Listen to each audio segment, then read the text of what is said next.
क्योंकि आगे जब आप जीवन में बढ़ेंगे तो उदासी के बहुत सारे क्षण आएंगे, बहुत सारे कारण आएंगे। अगर आपने अभी से उदासी ओढ़ना शुरू कर दिया तो धीरे धीरे आपकी ज़िंदगी कांड बन जाएगा। और यकीन मानिए किसी भी उदास आदमी से कोई भला आदमी मिलना नहीं चाहता, उसको टालता है, अरे उसको रोता रहता है। तो कविता को जो है रोने की वो ना बनाइए, उसको मतलब उत्साह वाली बनाइए, जैसा हमें लगा। इसमें से शायद कुछ लोग जानते होंगे कि कविता जो है साहित्य वो 64 कलाओं में शामिल नहीं है। ये हिंदी साहित्य के इतिहास से राजचंद्र शुक्ल ने लिखा, और इसको जानने में हमें मेरे ख्याल से हमारी उम्र हो गई 50 साल, तब हमको पता चला। आप लोग तो साहित्य के विद्यार्थी, आपको जल्दी पता चल गया होगा। इसीलिए हमने एक निष्कर्ष निकाला कि कविता का काम या साहित्य का काम रिझाना नहीं है बल्कि जगाना है। ये पंक्ति हमें पटना में आई हमारे दिमाग में। कैसे आई? एक लड़का आया आप लोगों की तरह, उसने कहा सर हम मंच पे गीत सुनाते हैं तो लोग ताली बजाते हैं, दोहे हम सुनाते हैं तो वाह वाह करते हैं, लेकिन जब हम हाइकू सुनाते हैं तो लोग चुप रह जाते हैं, तो हम क्या करें? तो ठीक उसी समय हमारे दिमाग में ये बात आई कि कविता का काम रिझाना नहीं है बल्कि जगाना है।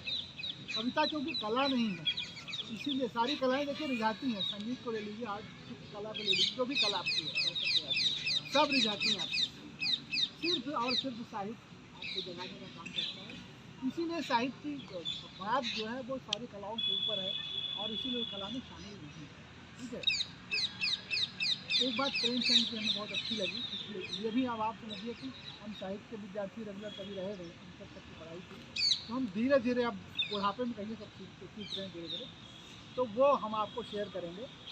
प्रेमचंद का एक लेख अभी पिछले वो अपना जो है ना हमारा काशी वाराणसी विरासत फाउंडेशन एक यहाँ पर बना हुआ है, अभी जिसका प्रोग्राम हुआ था परसों, नीलम वर्मा जी की किताब वाला। तो काशी वाराणसी विरासत फाउंडेशन ने हमको साहित्यकार के रूप में ट्रस्टी बना लिया, जबकि हम रहते हैं ग्रेटर नोएडा, तो साहित्य की वजह से ऐसा हुआ। तो उनकी एक स्मारिका आई, उसमें एक लेख छपा प्रेमचंद जी का, जीवन में साहित्य का महत्व। पहली बार वो लेख हमने देखा, सुना, पढ़ा उसको। इसमें कुछ बातें बहुत महत्वपूर्ण लिखी गई हैं। एक बात इसमें ये लिखी है कि मनुष्य स्वभाव से देवतुल्य होता है, लेकिन परिस्थितियों बस कुसंगति और कुसंस्कारों के कारण वह राक्षस में तब्दील हो जाता है। साहित्य उस राक्षस में फिर से मनुष्यत्व को स्थापित करने की चेष्टा करता है। अब आप देखिए हम लोग जो कुछ लिख पढ़ रहे हैं वो इस परिभाषा में किस ऊंचाई तक ले जाता है, हमें किस स्थान तक ले जाता है। तो साहित्य से जो भी जुड़ा हुआ है और जो जुड़ना चाहता है वो निश्चित रूप से एक अलग तरह की साहित्यकारों की प्रयास होती है, वो ज़रूर जुड़े। यहीं पर एक बात हम मैनेजर पांडे जी के नाम से आप लोग परिचित होंगे। मैनेजर पांडे जी का एक रात का आतिथ्य करने का हमको अवसर मिला बरेली।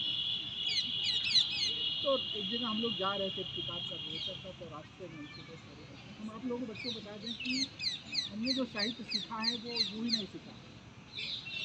हमने फिराक गोरखपुरी, महादेवी वर्मा, उदयनाथ सत्यवान कुमार वर्मा, नीरज जी, चित्रा मुद्गल, ऐसे करीब 2 दर्जन साहित्यकारों के साक्षात्कार लिए, वो किताब में छपे भी। तो हमने थोड़ा सबसे हमको मिला अनुदान कह लो या कुछ कह लो, तो उससे साहित्य में हमको अपनी एक ताकत मिली और हम आगे बढ़े। तो क्या कहाँ पर हम थे इसके पहले? मैनेजर पांडे। हाँ, मैनेजर पांडे। तो मैनेजर पांडे जी से हमने पूछा, आप लोगों के मन में भी आता होगा कि आजकल हर आदमी जो है वो पद के लिए, प्रतिष्ठा के लिए और खूब सारा पैसा कमा लेने के लिए और समाज में एक बहुत बड़ी उसकी स्थिति है, इसके लिए परेशान है। ये बात आम आदमी की कही है, साहित्यकार भी इसी में लगा हुआ है, कलाकार भी लगा हुआ, सारे लोग इसी में लगे हुए हैं। हमने कहा कि फिर साहित्यकार और आम आदमी फ़र्क क्या हुआ? हमने तो देखिए ये सारी चीज़ें जो हैं वो निजी उपलब्धि है आदमी सफल, सारे लोग सफल होना चाहते हैं, सफलता निजी उपलब्धि है। सार्थकता सार्वजनिक चीज़ होती है। आप दूसरों के लिए, सार्थकता अपने से इतर के लिए होती है।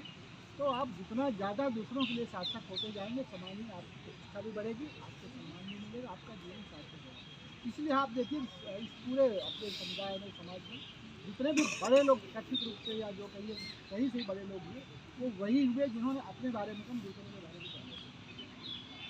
तो साहित्यकार भी जो है अपने को सार्थक तभी बना पाएगा जब वो दूसरों के बारे में सही ढंग से सोचेगा, उसको एक दिशा देगा। और एक आपको कुछ दिन बाद जब आप थोड़े और समझदार हो जाएंगे तो एक रमजान सुनने को मिलेगा कि साहित्य से कुछ नहीं होता, कुछ नहीं होता तो लिख पढ़ क्यों रहे।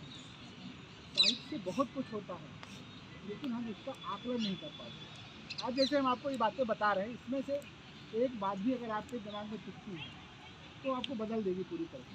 हमको बहुत सारी चीज़ों ने बदला है, तो वो बदलाव हमको दिखता नहीं, लेकिन फिर जब आप समाज में आगे आते हैं तो आप पता नहीं कितने लोगों को बदल देंगे उस तरह से। तो एक सिलसिला बनता है साहित्य के माध्यम से। तो साहित्य को लेकर कभी हताश ना होइए। आप जब खुद कभी हताश हो तो साहित्य पढ़िए, आप देखेंगे आपको रोशनी मिल जाएगी कहीं ना कहीं, और सबको मिलती है वहाँ से रोशनी। आपको गीत संगीत सुनेंगे तो हो सकता है आप थोड़ी देर बाद नींद आ जाए सो जाएँ, लेकिन जब आप साहित्य पढ़ेंगे तो आप बिल्कुल जागरूक हो जाएंगे, चैतन्य हो जाएंगे, और आपके अंदर एक अलग तरह की ऊर्जा आ जाएगी। अब मैं कविता की तरफ चलता हूँ। सबसे पहले हाइकू कविता की बात करूँगा। हाइकू कविता की सबसे पहली निशानी मतलब उससे प्रेम होने